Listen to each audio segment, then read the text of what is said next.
and gentlemen, please welcome Temple University student Lena Mayan.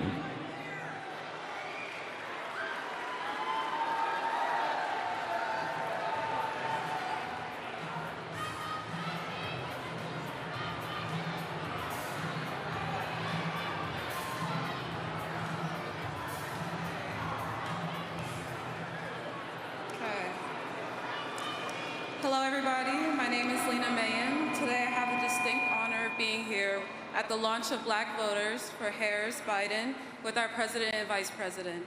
I'm proud to be supporting this administration because of its agenda and all that it's accomplished for our communities. Here's why the agenda is important to me. I'm a first-generation South Sudanese American and the first child of 2 former refugees.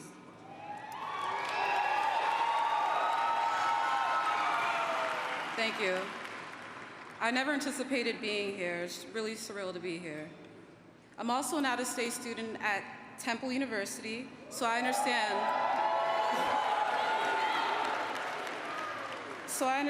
the plight of having to finance higher education. That is one of the many reasons why I support President Biden and Vice President Harris for re-election. They've been relentless about reducing debt for those merely seeking to better themselves through more knowledge and credentials. Thank you. President Biden promised to take on student loan debt if he was elected. He has delivered, forgiving debt for nearly 5 million Americans.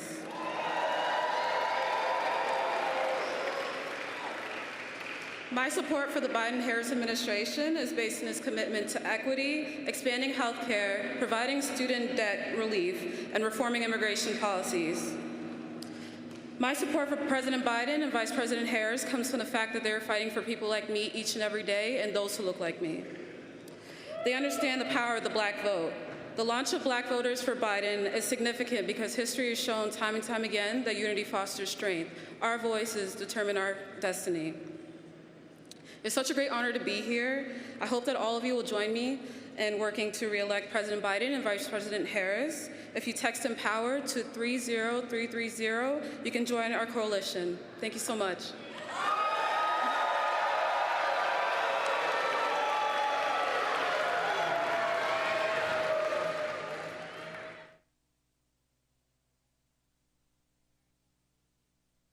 Ladies and gentlemen, please welcome the owner of Pleasant Enterprises, Robert Nix.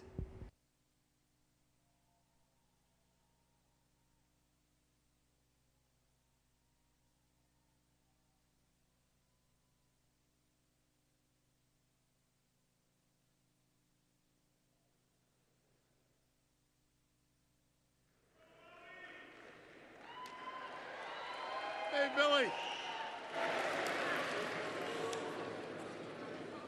I'm not supposed to go off cue at all, but I will say I was a little slow getting in because I was talking to the president. And we talked about nothing important, so we were like bonding. We're bonding. So, good afternoon, ladies and gentlemen. It is so great to be here with all of you today to launch Black Voters for Biden-Harris and the Vice President Harris and President Joe Biden back to Philadelphia. It's truly the honor of a lifetime to have the opportunity to introduce you to our Vice President. But first, I would like to take a moment to talk about me. Not that you care, but I am a small business owner. My family and I are in the airport concessions business. In 2020, the virus and everything hit, and planes didn't fly anymore. So it won't take a rocket scientist to figure out that if you have no airlines and you're in the airline business, you're not going to function very well financially. But I was fortunate enough that this administration put the PPP group together and put those funds together and allowed me to keep my staff working until we got back on our feet. So that's something that you gotta appreciate.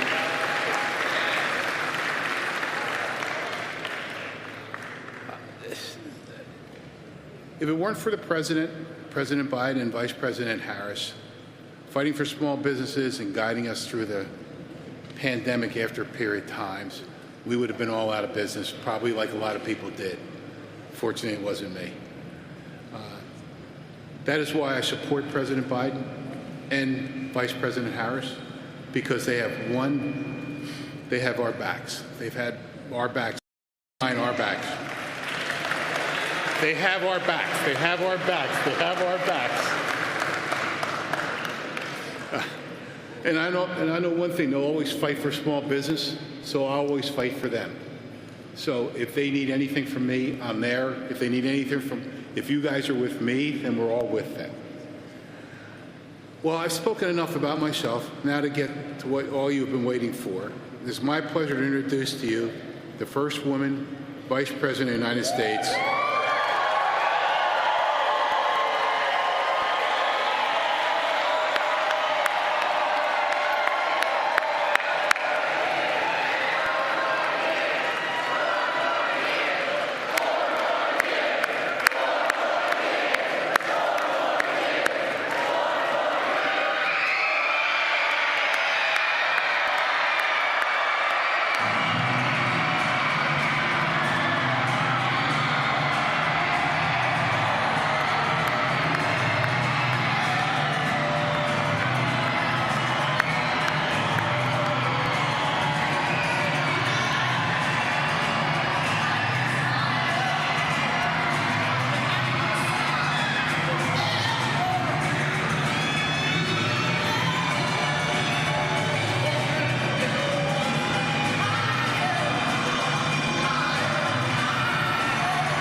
Thank Robert Nix for your leadership and for those very kind words and all you do for our country. And I want to thank all the incredible leaders who are here with us today, in particular our young leaders. It is so good to see you all.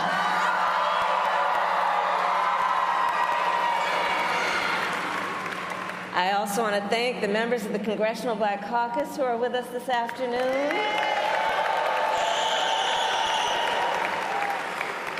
And everyone else, thank you for being here.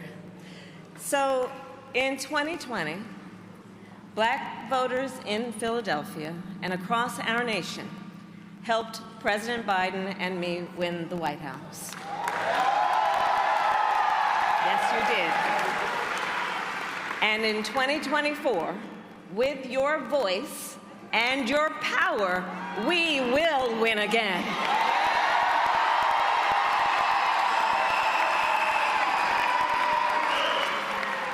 Philadelphia, in Joe Biden, we have a fighter, a leader with skill, vision, determination, and compassion, a leader who keeps his promises. As a candidate for president, Joe Biden gave his word that we would fight to address some of the biggest issues facing the Black community, and we have delivered.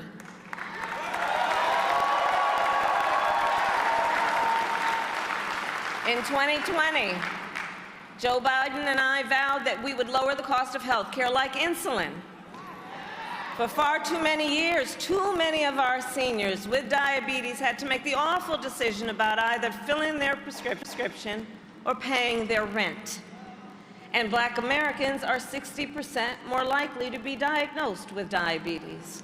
So we capped the cost of insulin for our seniors at $35 a month.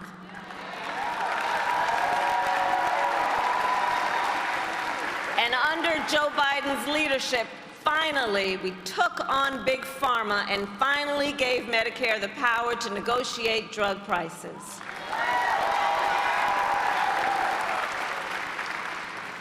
We also took on the issue of debt, which makes so many people feel like they can never get ahead. Take, for example, medical debt. We are now making it so medical debt can no longer be included on your credit score.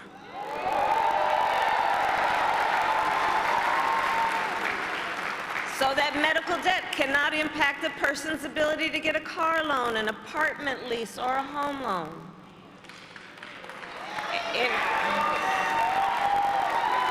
In 2020, we promised to forgive student loan debt.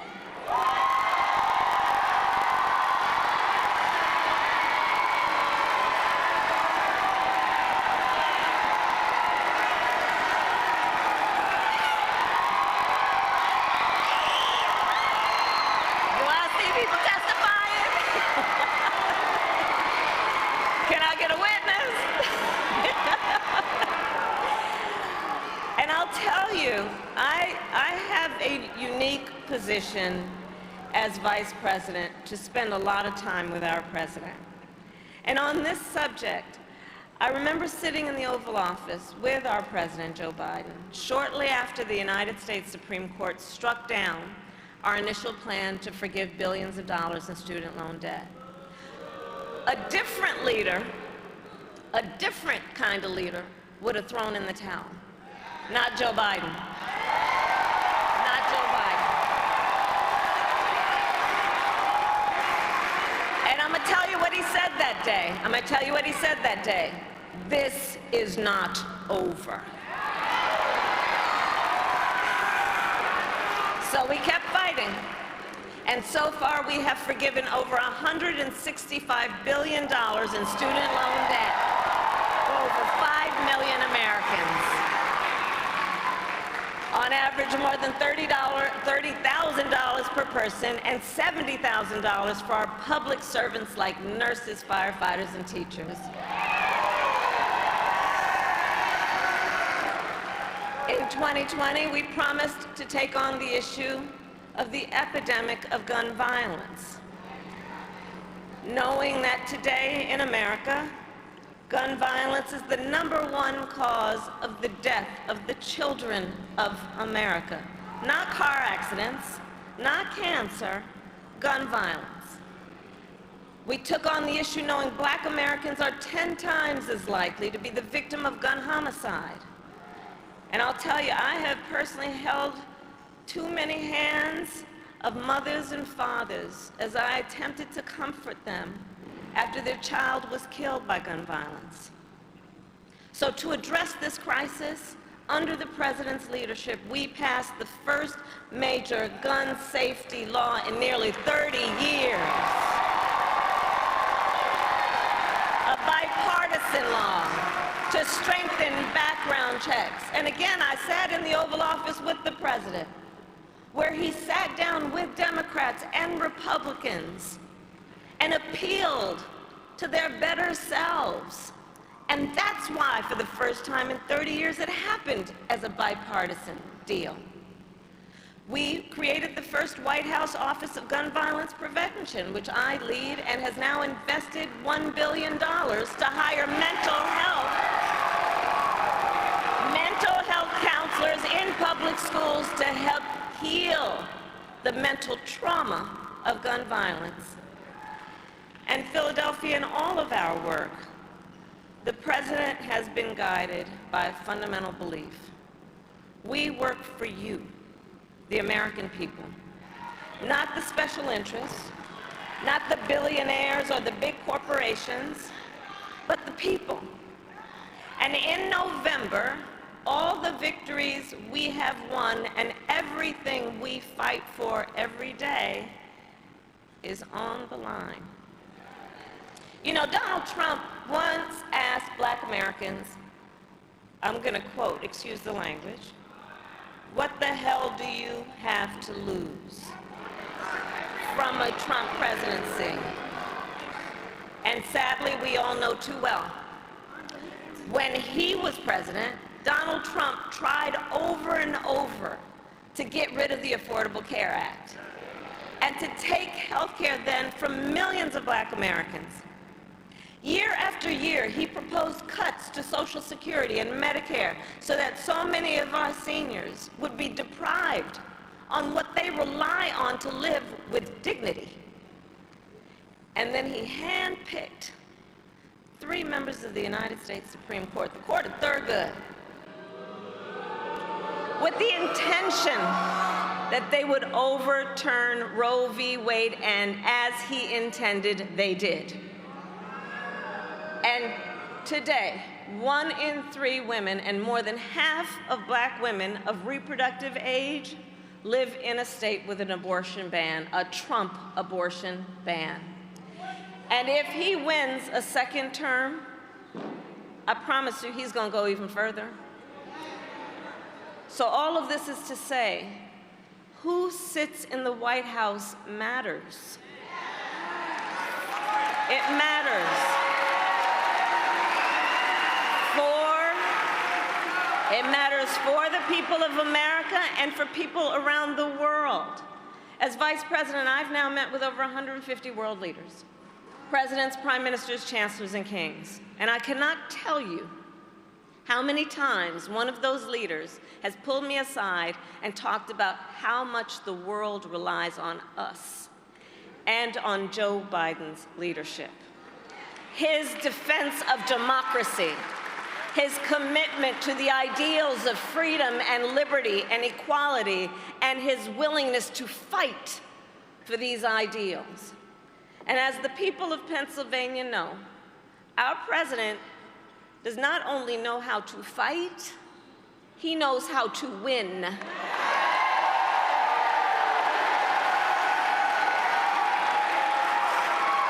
We beat Donald Trump once, and we're gonna beat him again.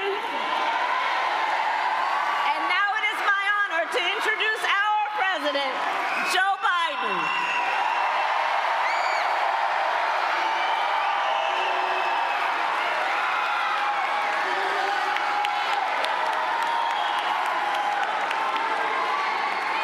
Hello, Philadelphia.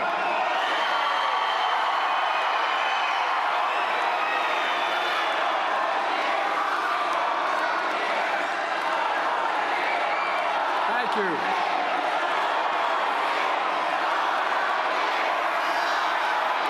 Thank you, thank you, thank you. It's good. It's good to be... It's good to be almost home. I just live down the road a little bit. Thank you, Kamala, for your partnership, and it is a partnership. And how about another round of applause for our great Vice President? And she's something else. It's great to see so many friends, including my fellow Scrantonian, Senator Bobby Casey. Bobby, where you are. Mayor Parker, Lieutenant Governor Davis, the Chair of the Congressional Black Caucus, Steve Horsford, members of the CBC who are here tonight. If I introduce everybody, I'll be here all night. But look, I couldn't be here thinking of our dear friend, Congressman Dwight Evans. He's recovering. He's going to recover. He's doing well. And joining us are so many state and local officials from across the country, including a guy from my father's hometown where he was born, Baltimore, Maryland. They say it down Baltimore, not Baltimore. I want to introduce you to the governor of the great state of Maryland. Where are you, Gov?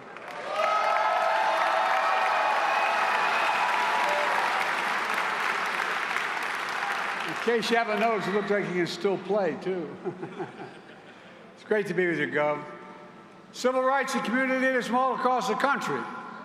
Folks, if anyone wonders whether their vote matters, remember this. Because Black America voted in 2020, please have a seat if you can. Have a seat.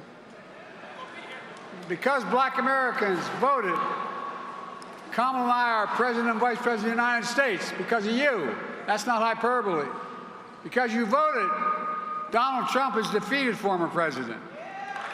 And with your vote in 2024, we're going to make Donald Trump a loser again.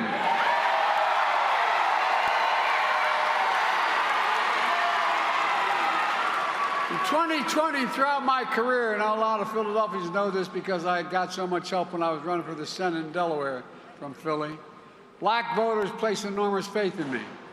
I've tried to do my best to honor that trust, staying true to the values set that we share, got me involved as a kid in the first place.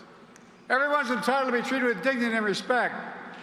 Faith and family are everything, and we leave no one behind. Folks, I know it's natural to wonder if the democracy you hear about, actually works for you. When justice is denied, how can it be working for you? When promises are broken, how can it be working for you? When you have to be 10 times better than everyone else to get the same shot, how can it be working for you? I get it. And I know there's a lot of misinformation out there. So I came today to speak the truth. The truth about promises made and promises kept. Do you remember when the pandemic hit? When 20 million people were out of work? When business and schools shut down? Emergency rooms were overwhelmed, and black folks were hit harder than anyone else. When Trump was president, he said this, he took responsibility for none of it. He said, it's none of my responsibility. When I came to office, I promised we'd do everything we can to get us through that pandemic. And that's what we did. That, folks, was a promise made and a promise kept. I promised to put racial equality at the center of everything I do, because I vowed I would have an administration that looked like America. Because you voted, we're invested in more than ever in the black families and communities. A promise made and a promise kept. A promise we'd start to reconnect black and brown and overlooked neighborhoods cut off by highways in the 60s, and decades of disinvestment as a consequence of it, including here in Philly. Well, we're changed that with the Recovery Act. Right now, you see all the construction going on the highways around here. A promise made and a promise kept.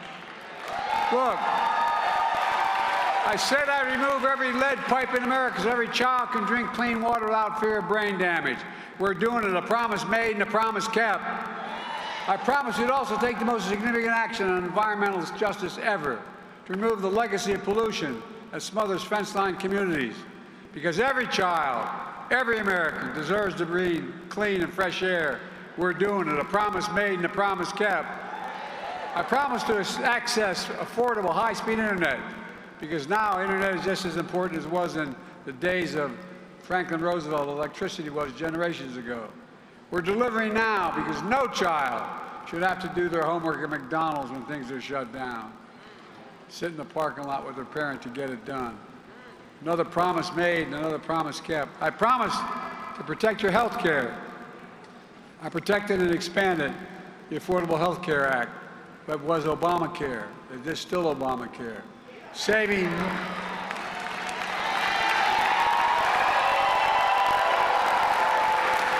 millions of Americans an additional $800 a year in premiums.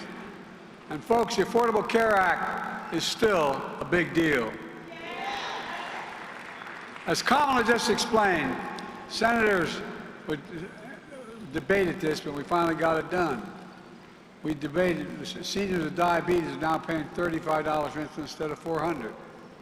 I'm determined to make that apply to every American, not just seniors in the second term. We're capping the bill we've already passed. We cap total out-of-pocket costs for drugs for seniors beginning next year at $2,000 a year total, including cancer drugs that cost $10,000, $12,000, $14,000 a year. You pay no more than $2,000 a year. Promise made and promise kept. And by the way, not only saves people money, it saves the taxpayers, guess what? $160 billion cut in the deficit because Medicare doesn't have to pay those exorbitant prices. Folks, one of the reasons I got started and won the first time and subsequent times in Delaware is because of the best HBCU in America, Delaware State.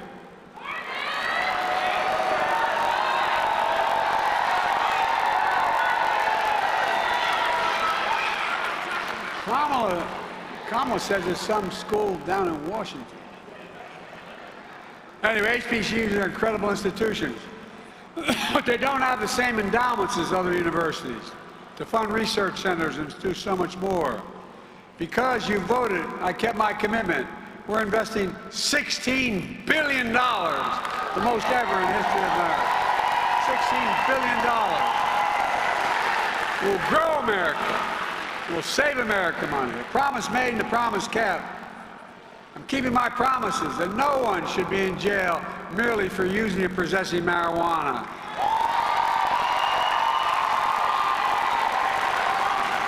I pardoned thousands of people incarcerated for mere possession of marijuana. Thousands. A promise made and a promise kept, and for the record should be expunged as well, I might add. Folks, it wasn't easy to get a lot of this done. In fact, obstacles every step of the way we faced. For example, Senate Republicans blocked the George Floyd Justice and Policing Act, but didn't stop me from signing a historic executive order requiring key elements of that bill for federal enforcement. That is, banning chokeholds, greatly restricting no-knock warrants, creating databases for police misconduct, and so much more. But we're still. And we did it with the support of George Bush's family, and we're going to finally get it all done. A promise made and a promise kept. I promised we'd beat the NRA, and we did. As Kamala mentioned, I signed the most significant gun safety law in nearly 30 years. A promise made and a promise kept. And by the way, I'm going to go back and once again ban assault weapons in America. I did it once. We'll do it again. Supreme Court blocked me from relieving student debt, but they didn't stop me. So far, I've relieved student debt for nearly 5 million Americans. A significant number are black borrowers. So you can chase your dreams, start a family, buy your first home, start a business, and so much more. And guess what? It grows the economy. It strengthens the economy. I'm going to keep it going. Promise made is a promise kept, and we're speaking of the courts. Because you voted, I was able to keep my commitment to appoint the first black woman on the United States Supreme Court. Justice Ketanji Brown Jackson. A promise made and a promise kept, and I appointed more black women to the federal circuit courts than every other president in American history combined. Every single president combined. And overall, we appointed 200 black judges to the federal bench. And guess what? The next president, they're going to be able to appoint a couple of justices, and I'll be damned if they're not going to. Look, if in fact we're able to change some of the justices when they retire and put in really progressive judges, like we've always had, tell me that won't change your life when Trump justices are already gutting voting rights, overturning Roe, decimating affirmative action, and so much more. Are we going to let that happen? We can't. No, we really can't. Now let's talk about Trump's MAGA lies. I don't have an hour, but we're going to shorten it. Trump takes credit for sending all the pandemic relief checks alone. It's a lie. The truth is, the Congressional Black Caucus got that money passed. When Kamala came to office with the help of the CBC, passed legislation to deliver more checks in the pockets of millions of Americans, including black Americans. $1,400 checks from the American Rescue Plan we passed. And then $300 a month per child, per family through the child tax credit, which cut child poverty in half for black families. And I'm going to get it reinstated in the second term. Folks, Trump continues to lie by saying black unemployment was at a record low on his watch. The fact is, record low unemployment happened on my watch, and we're going to keep it going. Black small businesses are starting up at a faster rate in 30 years because of what we've done. The racial wealth gap is the lowest it's been in 20 years because of our efforts. A promise made and a promise kept. I announced the most significant housing plan in 50 years. It includes first-time home buyers tax credit, building millions of affordable housing to bring rents down. New data shows 40% cut in the gap between home appraisals in majority white communities versus those of color, communities of color. You know, the same exact builder on either side of 95 build the same houses. If it's a black community, it's lowered the value from the very day it's built. ends up being lower than the exact same house across the highway in the white community. We're doing everything we can to right that wrong. And guess what? We're taking on corporate greed to bring down the price of gas, food, and rent. Eliminating junk fees. Instead of getting charged $35 for an overdraft, it's $3 now, not $35. The bottom line is we've invested more in Black Americans than any previous administration in history has. We've opened more doors for economic opportunity, including access to capital, entrepreneurship, workforce training, so you can build a life of financial freedom and create generational wealth, all while being the providers and leaders of your families and community. Another promise made and a promise kept. We're just getting started. The second term. Want to keep it going to level the playing field by making the wealthy begin to pay their fair tax. It ain't even close. I said I'd not increase the tax of anybody making less than $400,000 a year. Well, guess how much the average federal tax rate is for a billionaire? We had 1,000 of them. 8.3%. 8.3%. It's outrageous.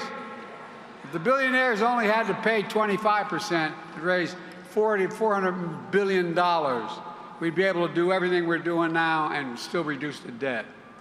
Look, billionaires pay their fair share.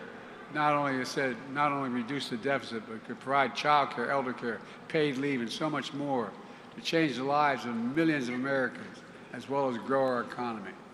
But folks, all progress, all freedom, all opportunities at risk. Trump is trying to make the country forget just how dark and unsettling things were when he was president.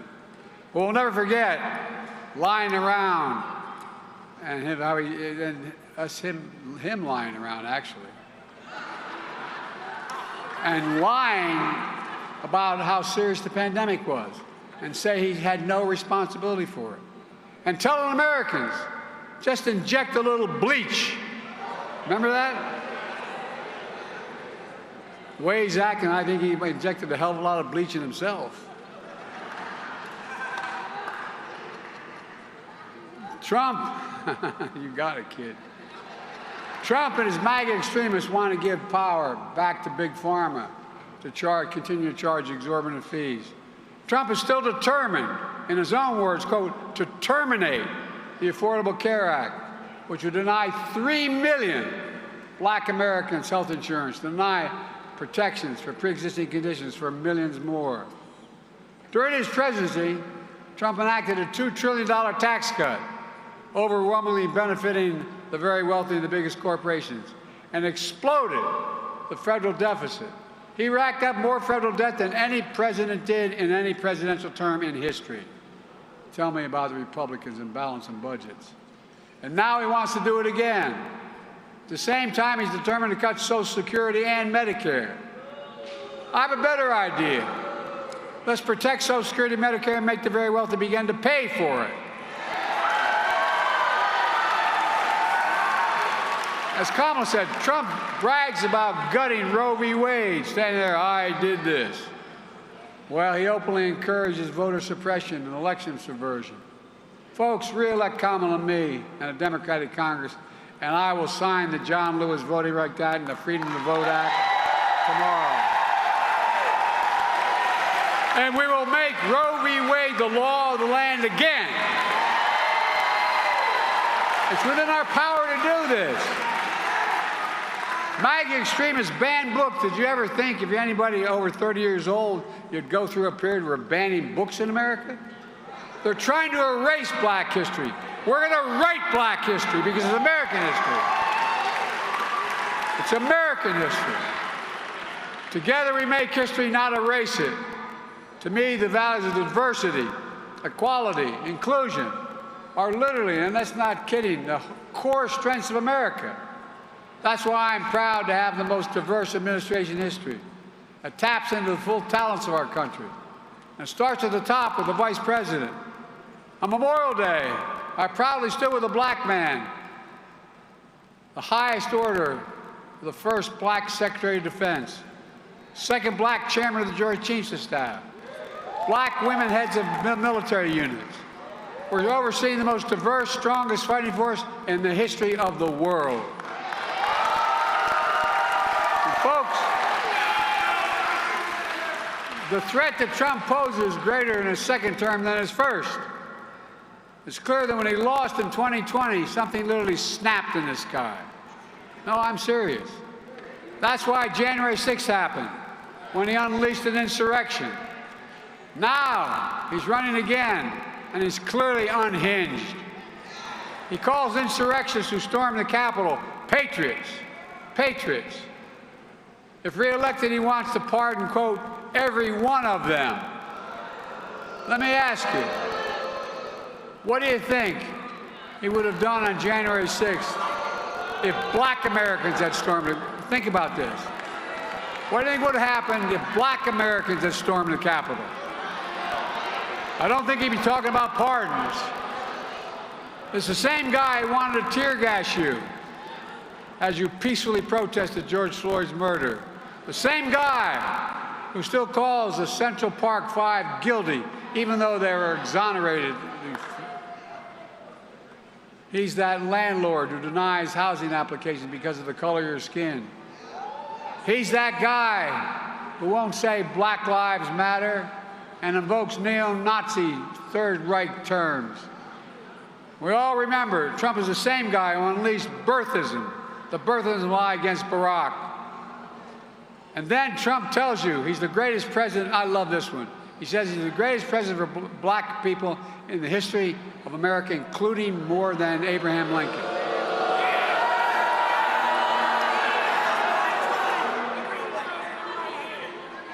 I mean, can you fathom that? Where in the hell? Like I said, I think he injected too much of that bleach in his. I think it affected his brain. Some lies are so foolish they don't have to say anything about them at all. Maya Angelou said, when someone shows you who they are, believe them the first time. You got it, kid. You got it. I'm showing you who I am, and Trump has shown you who he is. And today, Donald Trump is pandering and peddling lies and stereotypes for your votes so he can win for himself, not for you. Well, Donald Trump will have a message for you. Not in our house and not on our watch.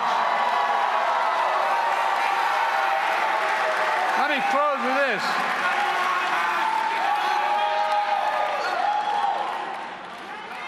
Let me close with this. Folks, I know we have a lot more to do. When the full promise of America is not available to every person in this country, regardless of race, we've got work to do. But let's not lose sight of how far we've come. And the reason is you. The stakes in this election couldn't be higher. What's at stake is nothing less than the fundamental ideal of America defines America, that we're all created equal, endowed by our Creator with certain inalienable rights, and should be treated that way throughout our lives. We've never lived up to it, but we've never, ever before completely walked away from it either. And I'll be damned if I'm going to let Donald Trump be the reason to stop being American. I'll be damned if I'm going to let Donald Trump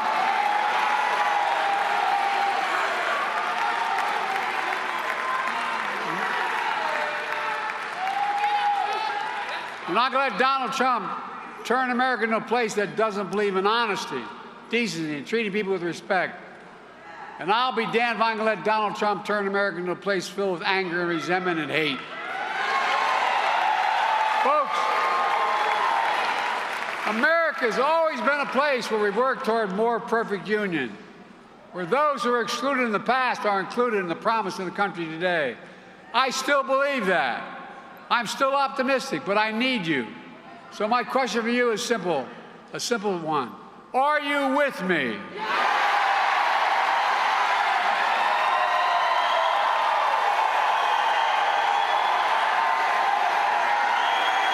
Talk to your family.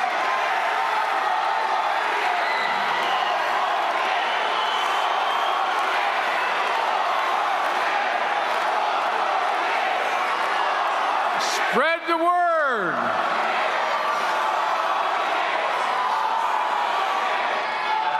As the gospel song goes, We've come too far from where we started. Nobody told me the road would be easy. I don't believe he brought me this far, though, to leave me.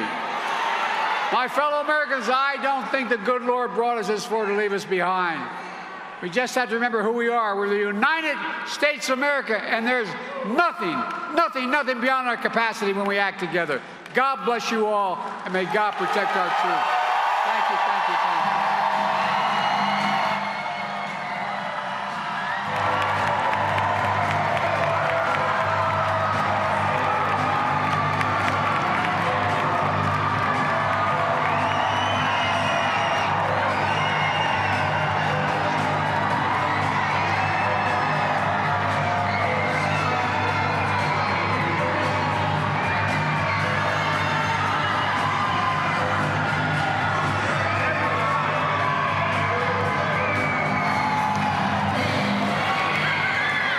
Time I walk out of my grandfather fitting his house up in Scranton, he yelled, "Joey, keep the faith."